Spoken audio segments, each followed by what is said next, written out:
ہر دور میں اسلام دشمن عناصر اسلام کی حقانیت کو مجروح کرنے کے لیے طرح طرح کے حربے استعمال کرتے ہیں۔ اسلام تلوار سے نہیں بلکہ حقانیت اور حضور اقدس صلی اللہ علیہ وسلم کے حسن اخلاق سے پھیلا ہے۔ خصوصاً کفار و مشرکین اور یہود و نصارہ اسلام کی عالمگیر مقبولیت کے جس کا سبب اسلام کی حقانیت ہے اسے قطع نظر کر کے بنظر تعصب عناداً یہ پروپیگنڈا کرتے ہیں کہ اسلام تلوار کے بلبوتے کی وجہ سے پھیلا ہے، اور معاذ اللہ یہ کہتے ہیں ہوئے بھی شرم و حیا محسوس نہیں کرتے کہ حضور اقدس صلی اللہ علیہ وسلم نے ایک ہاتھ میں قرآن اور دوسرے ہاتھ میں تلوار تھام کر اسلام کی نشر و اشاعت کی ہے۔ کذب اور دروغ گوئی پر مشتمل اپنے اس دعوے کے ثبوت میں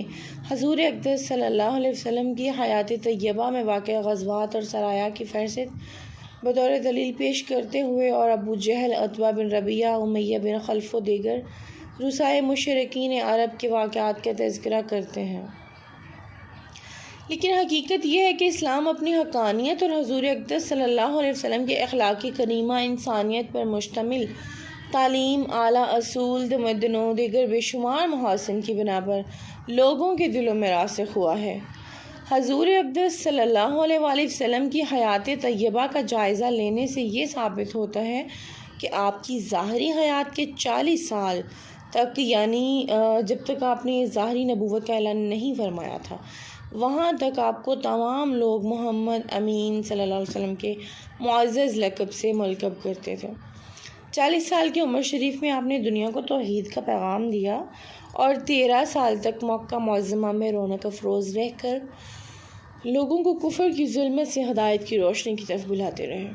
مکی زندگی کے کل 53 سال میں آپ نے اپنی حیات کے ہر شعبہ میں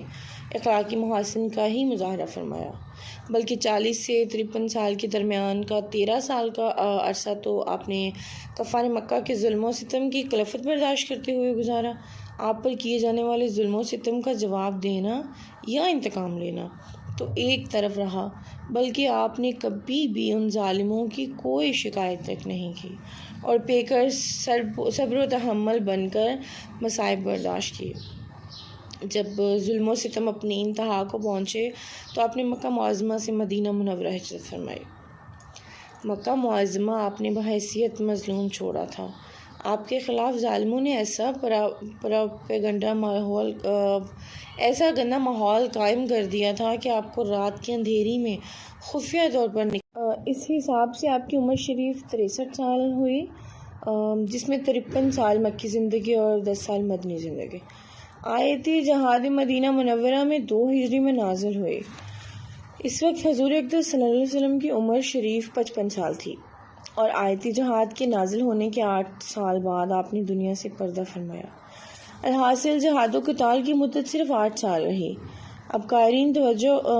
فرمائیں کہ جس ذات گرامی نے کل 63 سال کی ظاہری دنیوی زندگی پائی،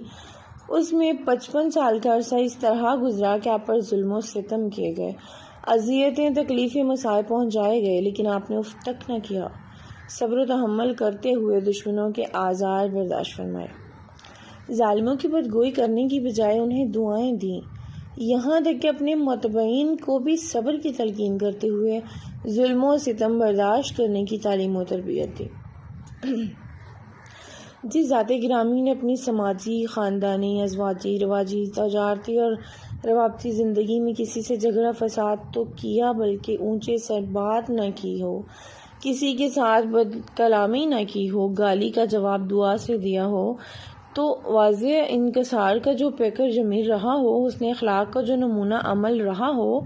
وہ سراپا محبت و ہمدردی کا مخزن رہا ہو، جس کے اخلاق و اطوار کی طہارت و پاکیزگی کا دشمنوں نے بھی اعتراف کیا ہو، عفو و کرم میں جو بے مثل و مثال ہو، بردباری میں جو یگانہ عالم ہو، ظلم و ستم کو نیست و نابود کرنا جس کا وتیرہ ہو، اس ذات گرامی نے اپنی ظاہری حیات کے 55 سال تک، یعنی تقریباً 88% زندگی تک تلوار کو تھاما نہیں۔ اس ذات گرامی پر شمشیر زنی کا الزام عائد کرنا دیانت و انصاف کو ذبح کرنے کے مترادف ہے۔ البتہ یقیناً بلا شک و شبہ آپ صلی اللہ علیہ وسلم نے دست اقدس میں تلوار تھامی اور جہاد و قتال فرمایا، لیکن آپ نے صرف اور صرف دفع ضرر کے لیے تلوار تھامی۔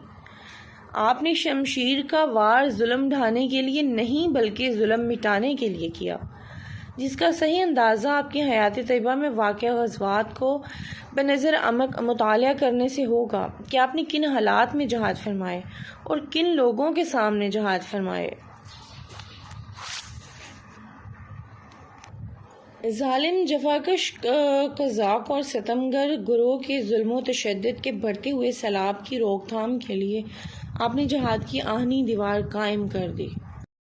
اور مظلوموں بے کس لوگوں کی نصرت و حمایت کر کے عدل و انصاف کا ماحول قائم فرما دیا۔ رحمت عالم صلی اللہ علیہ وسلم پر شمشیر زنی میں غلو کرنے کا الزام عائد کرنے والے محتسب عناصر تاریخ دانی، علم سیر اور گزشتہ واقعات کی معلومات سے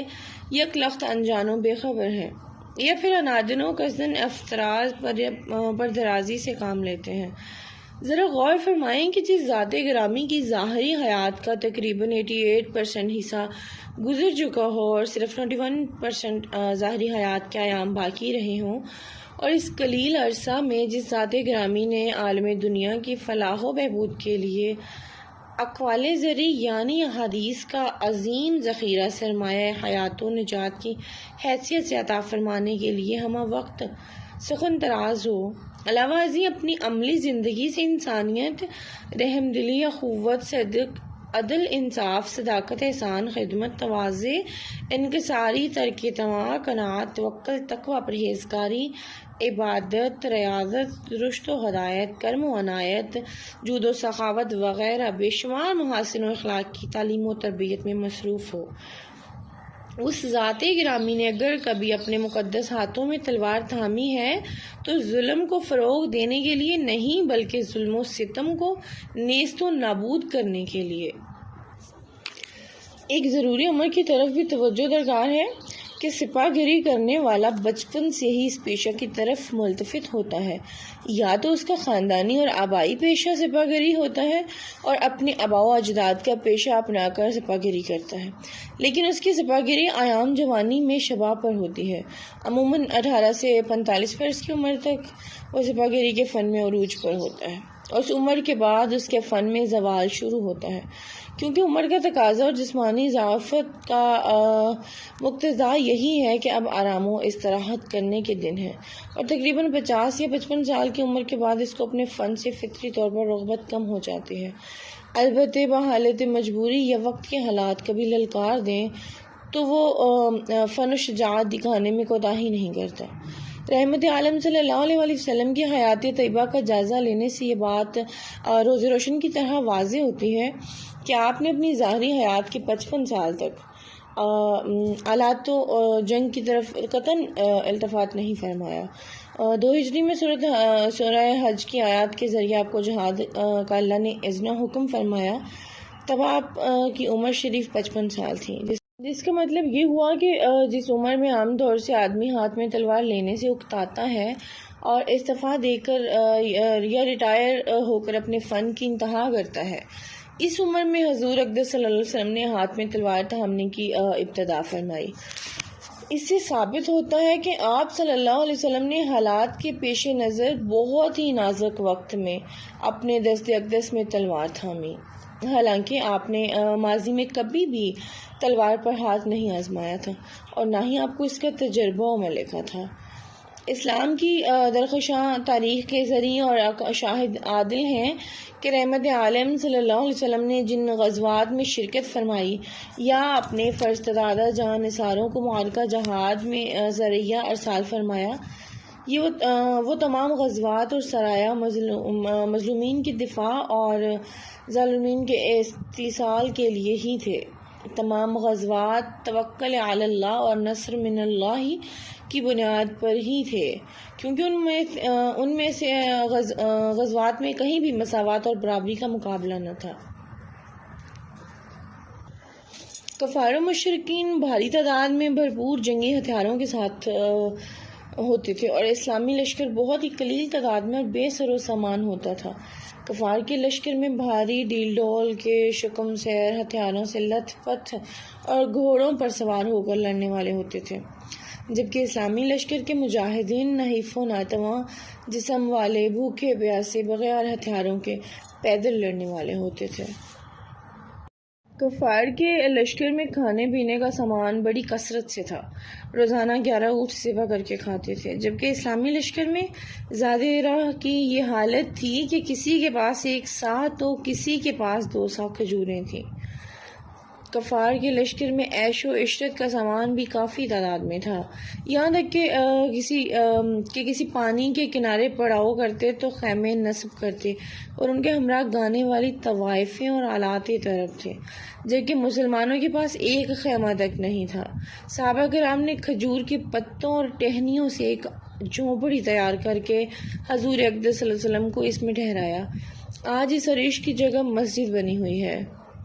کفار کے لشکر سے 70 آدمی قتل ہوئے، جن میں ابو جہل تھا۔ علاوہ ازیں لشکر کفار سے 70 آدمی قید ہوئے، جن میں حضرت عباس بن عبد المطلب بھی تھے، جو بعد میں ایمان لے آئے۔ اسلامی لشکر سے 14 حضرات شہید ہوئے تھے۔